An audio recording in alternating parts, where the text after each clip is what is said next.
52 BCE. Alesia. Julius Caesar orders his army to do something no Roman field manual allows. Outnumbered nearly 6-1, he does not retreat. He does not seek open battle. He builds walls. 2 of them. One ring turns inward, sealing Vercingetorix and his garrison inside the city. The other faces outward, daring a massive Gallic relief army to attack. Caesar traps himself between 2 enemies and removes every path of escape. Why would a commander voluntarily accept encirclement? Why would disciplined legions agree to fight with starvation behind them and annihilation in front of them? And why did this decision, one miscalculation away from total collapse, end in decisive victory? This was not courage. It was not inevitability. It was a strategy built on fragile assumptions, psychological pressure, and a gamble that should not have worked. At Alesia, Julius Caesar was not facing a tactical dilemma. He was facing a structural one. He commanded a professional army deep in hostile territory, far from secure supply lines, surrounded by tribes that had finally learned one critical lesson: do not fight Rome one by one. Unite. Overwhelm. Suffocate. Vercingetorix understood this. So did the relief army gathering beyond the hills. The conventional objective would have been simple: disengage, preserve the legions, avoid encirclement. But disengagement carried a cost Caesar could not afford. Politically, retreat signaled weakness. Strategically, it meant surrendering initiative. Psychologically, it told every Gallic tribe that Rome could be pushed back. So the real problem was not how to win a battle. It was how to force a decisive outcome under conditions designed to deny decisiveness. The double ring at Alesia was not an engineering feat for its own sake. It was a solution to a deeper equation: how to control time, space, and enemy decision-making when numerical superiority belongs entirely to the other side. This is why Alesia is not remembered for its walls. It is remembered because Caesar chose a strategy that only works if the enemy reacts exactly wrong, and collapses instantly if they do not. And to understand why such a strategy was even considered, we must first map the situation that made every normal option impossible. At Alesia, the confrontation was not between 2 armies. It was between 2 strategic logics struggling to dominate the same space. On one side stood Julius Caesar and roughly 10 Roman legions. Highly disciplined, experienced, and cohesive, but operating at the far edge of their logistical reach. Every day spent in Gaul increased strain on supply, morale, and political patience back in Rome. Caesar did not command infinite time. He commanded borrowed time. On the other side stood Vercingetorix, inside the fortified hilltop stronghold of Alesia. His force was not meant to win outright. Its purpose was to endure. To hold. To delay long enough for a relief army drawn from across Gaul to converge and crush the Romans from the outside. This was not an accident of geography. It was a deliberate strategic design. And beyond Alesia, that design was already in motion. A Gallic relief force, vast by contemporary standards, was assembling. It did not need to be tactically brilliant. It only needed to arrive. Numbers alone would strain Roman defenses, overwhelm fixed positions, and turn any prolonged engagement into a war of attrition Rome could not win in hostile territory. This meant Caesar faced 3 enemies at once, even before fighting began. The garrison inside Alesia. The relief army outside. And time itself. Geography offered no mercy.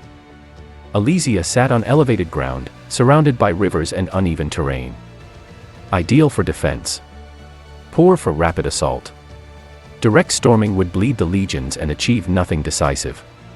Prolonged siege would expose Caesar's rear to attack. Withdrawal would invite pursuit and embolden rebellion across Gaul. Every standard option closed another door. Logistics tightened the noose further. Roman supply lines were long, vulnerable, and dependent on local foraging. As Gallic resistance spread, food became scarcer. Each additional day increased the probability that Caesar would be forced to fight on terms chosen by his enemies, not his own. Politically, the constraints were just as severe. Caesar was not simply a general in the field. He was a political actor whose authority depended on momentum. Stalemate weakened him. Retreat damaged him. A drawn-out campaign risked Senate interference, rivals exploiting delay, and erosion of loyalty among allies who backed winners, not survivors. In short, Caesar was strategically encircled before a single wall was built. Now consider the Gallic perspective.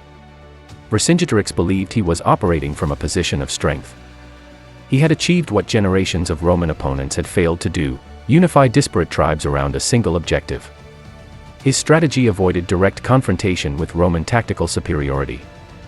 Instead, it aimed to stretch Roman logistics, fragment their attention, and exploit their dependence on mobility and supply.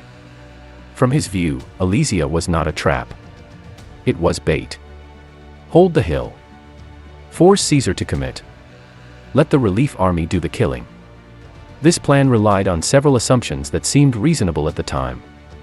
First, that Roman forces could not defend against simultaneous pressure from inside and outside. Second, that Caesar would either assault prematurely or withdraw under threat of encirclement. Third, that time favored the side with greater manpower and local support. None of these assumptions were irrational.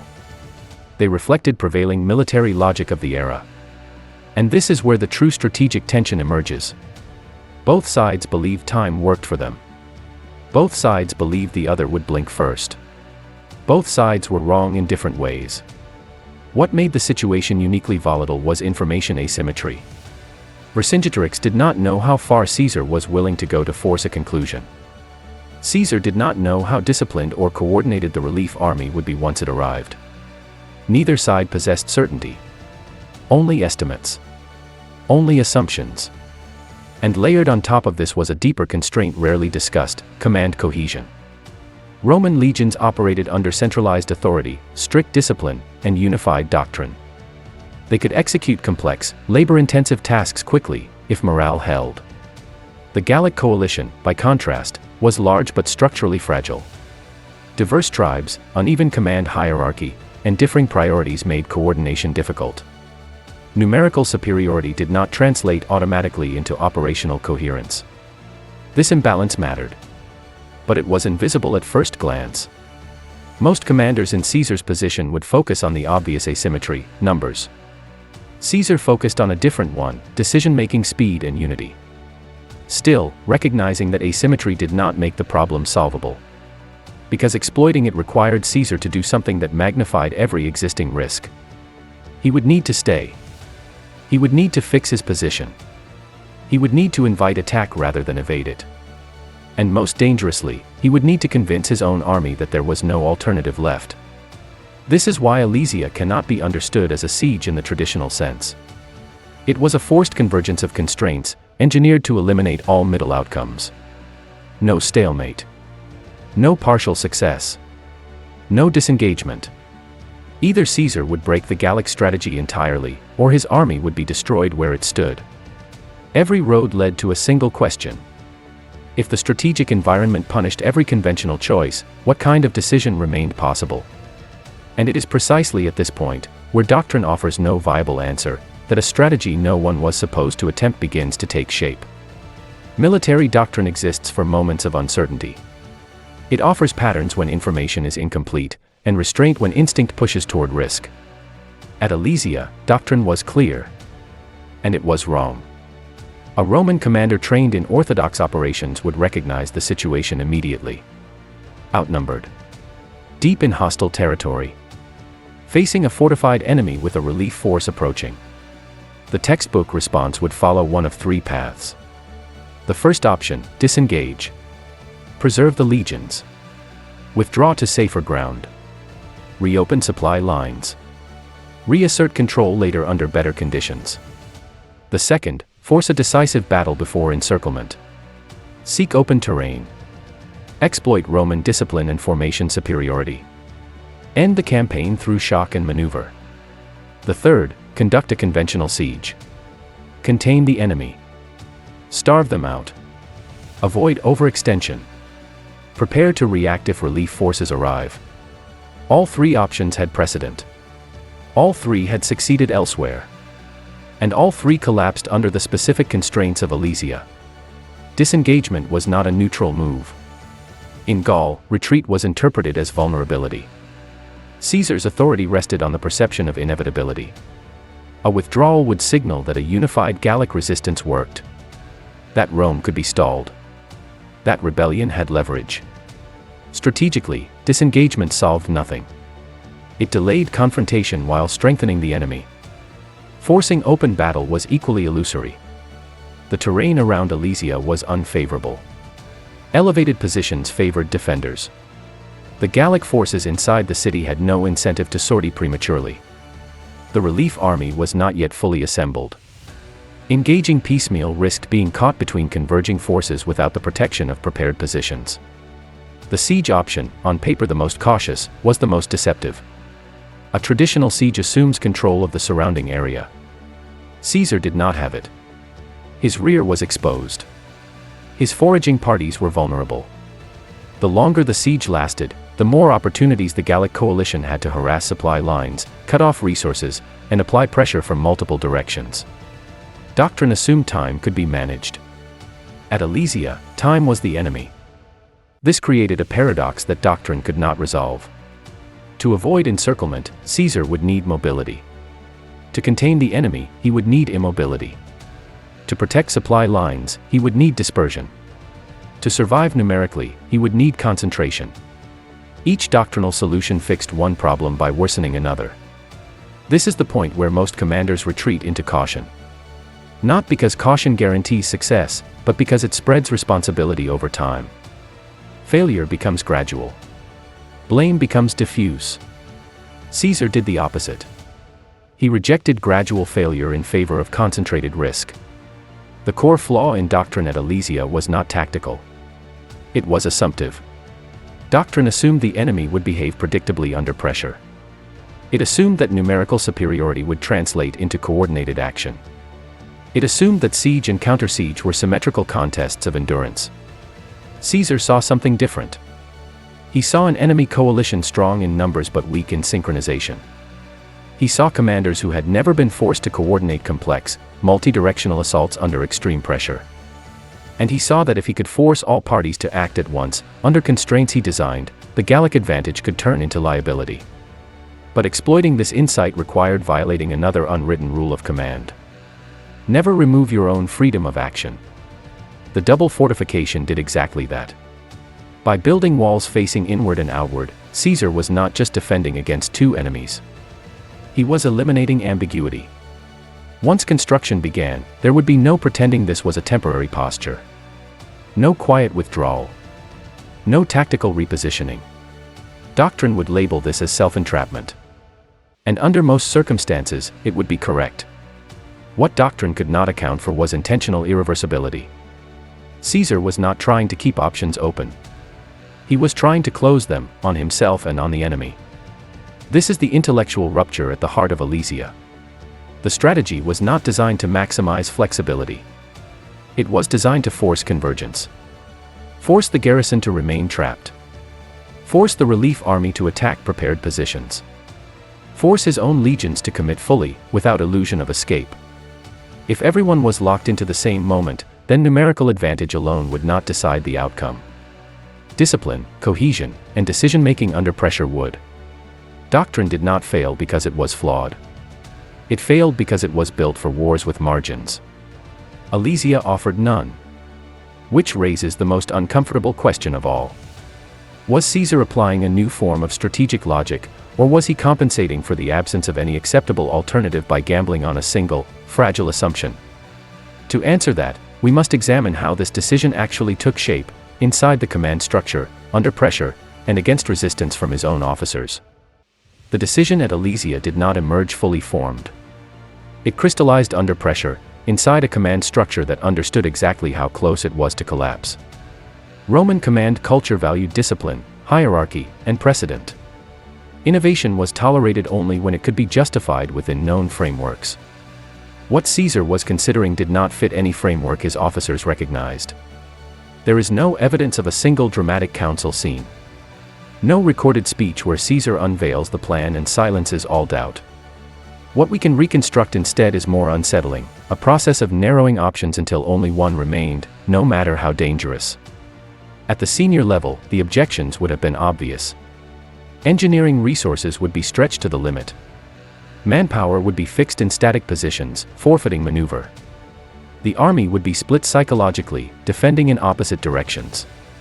And worst of all, once construction began, the decision could not be undone without exposing catastrophic weakness. This was not boldness. This was commitment under duress. The proposal, implicit or explicit, rested on several core assumptions. Each one fragile. Each one non-negotiable. The first assumption was temporal control. Caesar assumed he could complete extensive fortifications before the relief army arrived in full force. This was not guaranteed. Delays, weather, resistance, or simple miscalculation would expose unfinished defenses to attack. If the walls were breached before completion, the entire logic collapsed. The second assumption concerned enemy behavior. Caesar believed the Gallic forces would not coordinate perfectly between inside and outside. That attacks would be sequential, fragmented, or mistimed. This was not a certainty. A synchronized assault, even briefly successful, could have overwhelmed Roman positions at multiple points simultaneously. The third assumption was internal cohesion. The legions had to believe in the plan, or at least accept its inevitability. Soldiers forced into a defensive posture with no escape must trust that their commander understands risks they cannot see. Doubt spreads faster than hunger. Panic spreads faster than fear of punishment. None of these assumptions could be proven in advance. They could only be tested once the army was fully committed. This is where Caesar's role as a political commander mattered more than his role as a tactician. Caesar did not merely issue orders. He shaped perception. By choosing a strategy that eliminated retreat, he reframed the psychological contract between commander and soldier. The message was implicit but unmistakable: there is no alternative plan because this one must work.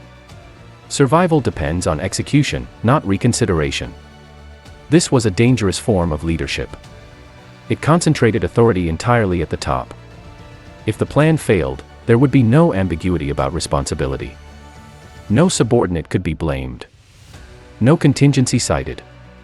The decision also weaponized Roman strengths while exposing Roman weaknesses.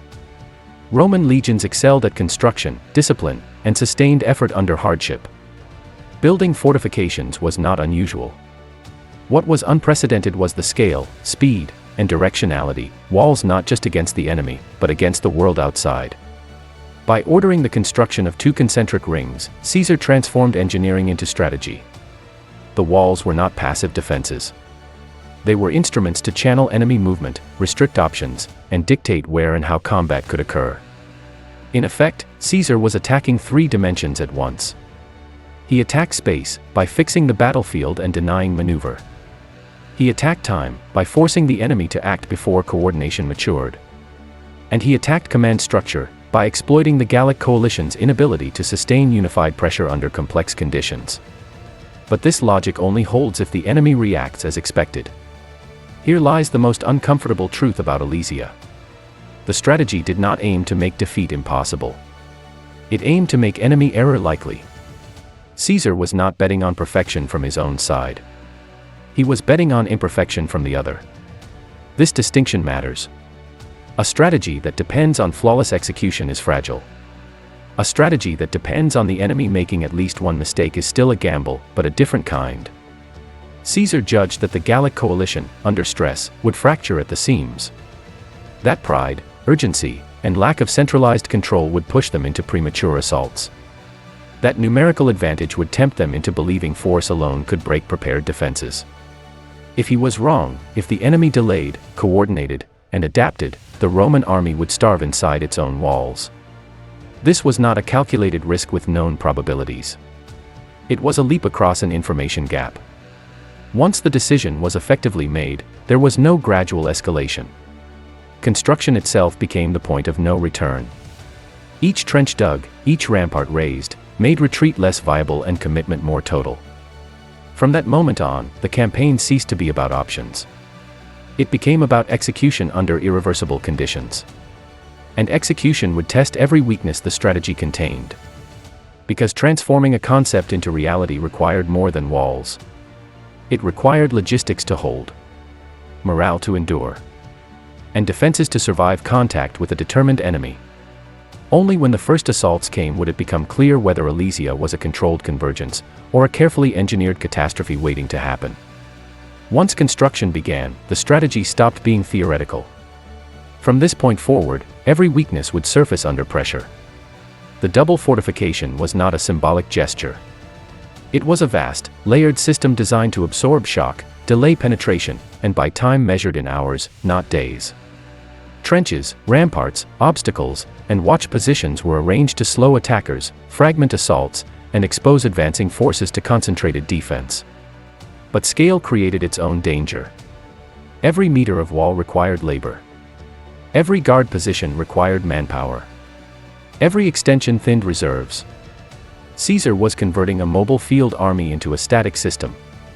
That system would only function if logistics held and discipline did not crack. Supply was the first stress test. Roman logistics were never designed for prolonged immobility in hostile territory. Foraging became more dangerous as Gallic resistance hardened. Escorts pulled soldiers away from the walls. Each convoy risked ambush. Each delay shortened margins. Inside the walls, rationing became a psychological instrument.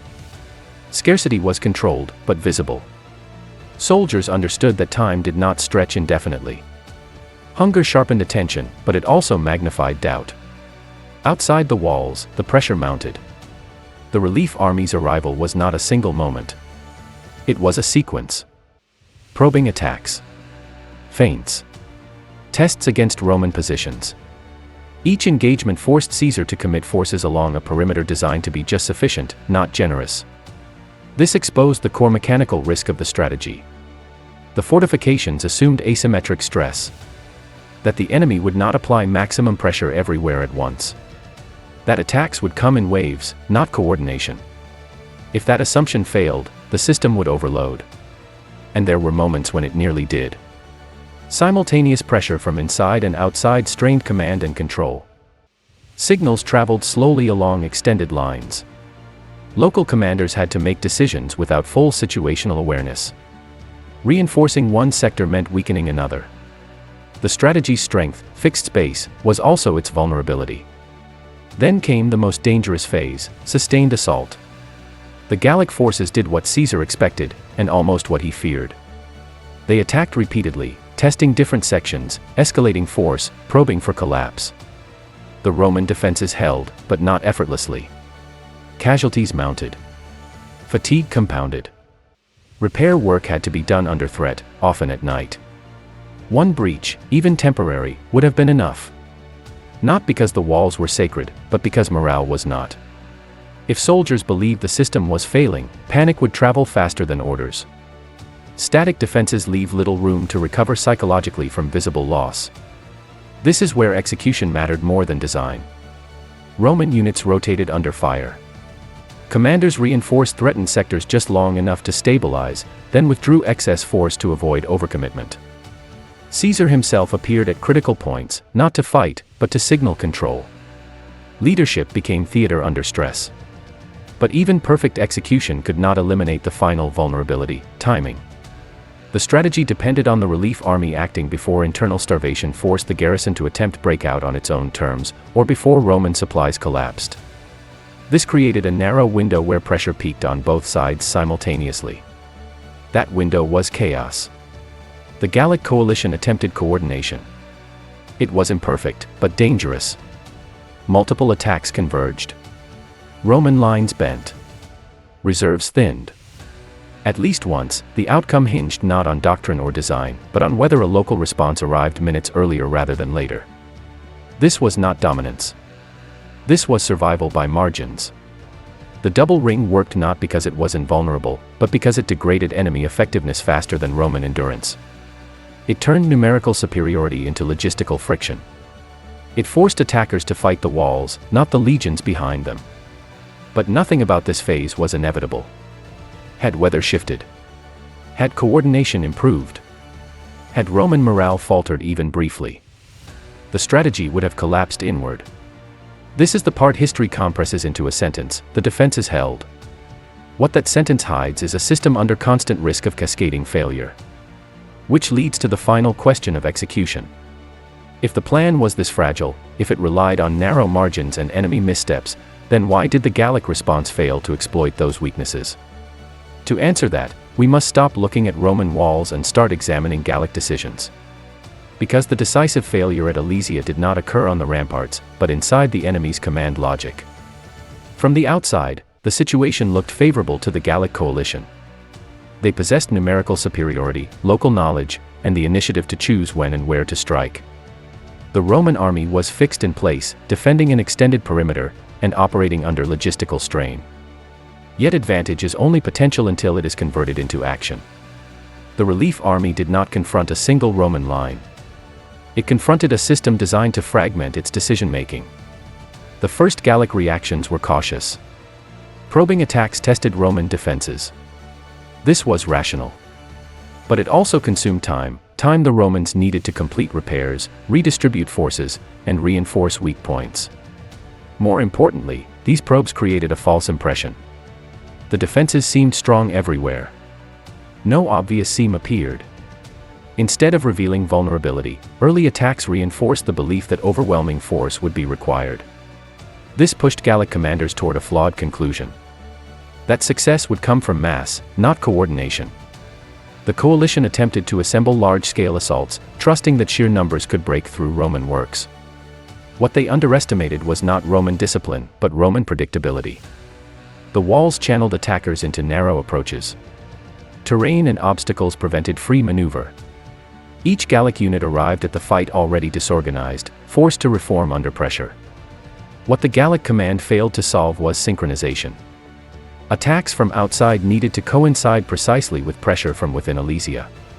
Anything less would allow Roman forces to shift reserves and contain each threat in turn. Achieving such coordination required centralized timing, reliable communication, and restraint, qualities the coalition lacked under stress.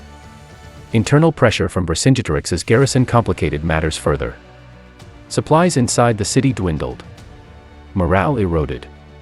The temptation to act independently, to break out early, to force a decision, grew stronger with each passing day. This created a strategic misalignment. The relief army needed patience. The garrison needed immediacy. These timelines could not easily be reconciled. As a result, attacks were mistimed. Some were premature. Others arrived after momentum had dissipated. Each failed assault reinforced Roman confidence and drained Gallic morale. This was not stupidity. It was structural weakness. Coalitions excel at mobilization. They struggle with sustained, high-precision operations. Roman command, by contrast, operated under a single decision logic. Orders flowed downward. Adjustments were rapid. Mistakes were corrected locally without unraveling the whole system. At Alesia, this asymmetry mattered more than numbers. The decisive moment came not from a brilliant Roman maneuver, but from a Gallic overextension. Believing a breach was imminent, Gallic forces committed heavily to an assault that lacked full internal coordination. Roman reserves countered at the critical point, sealing the gap. From that moment, the initiative shifted irreversibly. The relief army had expended its peak effort without achieving collapse. Casualties mounted. Fatigue set in. Confidence fractured. Retreat became the rational choice, but retreat carried its own cost. It signaled to the garrison that rescue was not coming. Inside Alesia, the effect was immediate. Hope evaporated. Options vanished. The logic of endurance collapsed. The Gallic coalition did not lose because it lacked courage or numbers. It lost because it could not transform advantage into synchronized pressure under constraints it did not control. This is the cruel paradox of Alesia. Caesar did not defeat the enemy by outthinking them at every turn. He defeated them by designing a situation where their most likely reactions worked against them. But strategic victory always carries a price.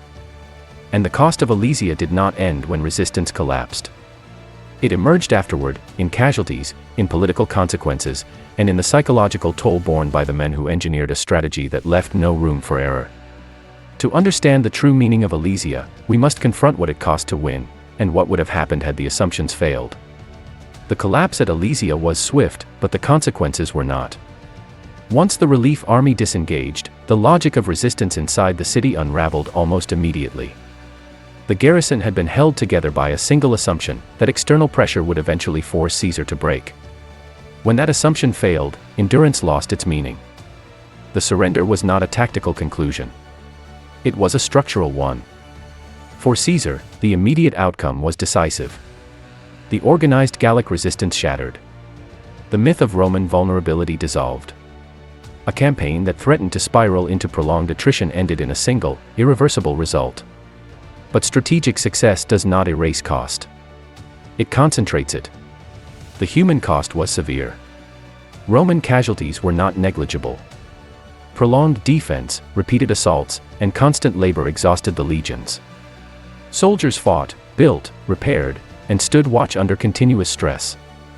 Victory came not from a moment of triumph, but from sustained attrition of body and mind. Inside Alesia, the suffering was worse. Starvation, despair, and collapse followed the realization that relief would not come. The siege achieved its objective, but only by pushing human endurance to its breaking point. This was not a clean victory. It was a grinding one. The logistical cost lingered beyond the battlefield. The legions emerged depleted. Equipment worn. Supplies strained. Recovery would take time, even as political expectations demanded immediate exploitation of success. Then there was the political cost. Alesia elevated Caesar's stature, but it also intensified fear in Rome. A commander capable of engineering such total victory was also capable of operating beyond restraint. The Senate did not see stability. It saw precedent. This is the irony of strategic brilliance. The more effective the victory, the more dangerous the victor appears. Finally, there was the psychological cost, borne almost entirely by one individual. Caesar had chosen a strategy with no margin for personal error. Every assumption rested on his judgment. Every risk was his to own. Had the plan failed, history would not remember nuance. It would remember recklessness. Even in victory, that weight does not disappear. Alesia did not prove that the strategy was safe. It proved only that it worked once. This distinction matters. Because if any of the core assumptions had failed, if coordination had improved, if supplies had collapsed faster, if morale had cracked, the same convergence that produced victory would have produced annihilation. The strategy was not resilient. It was terminal. It ended the campaign because it had to. It could not be sustained, repeated, or easily adapted. Which leads to the final question, the one that matters beyond Alesia. Was this a reusable strategic insight? Or a one-time solution to a uniquely constrained problem? To answer that, we must step back from the battlefield and ask what Alesia actually teaches about strategy, power, and decision-making under impossible conditions. Alesia is often cited as proof of genius. That interpretation is incomplete and dangerous. What Caesar demonstrated was not a universal method, but a specific form of strategic logic that only functions under extreme constraint. This was not a template to be copied. It was a response to a problem that had already eliminated every conventional option. At its core, the strategy of Alesia was not about walls, sieges, or engineering. It was about forcing convergence in a system designed to resist it. Most military strategies aim to preserve flexibility. Caesar's strategy did the opposite. It intentionally destroyed flexibility, on both sides. By fixing space, he removed maneuver. By compressing time, he removed patience. By committing fully, he removed ambiguity. This created a battlefield where decisions could not be deferred. Every actor, Roman and Gallic alike, was forced to act under pressure, with incomplete information, inside a structure they did not fully control. This is the first principle Alesia reveals. When a system cannot be outmatched, it can sometimes be overconstrained. Caesar could not defeat the Gallic coalition through numbers. He could not outlast them through logistics.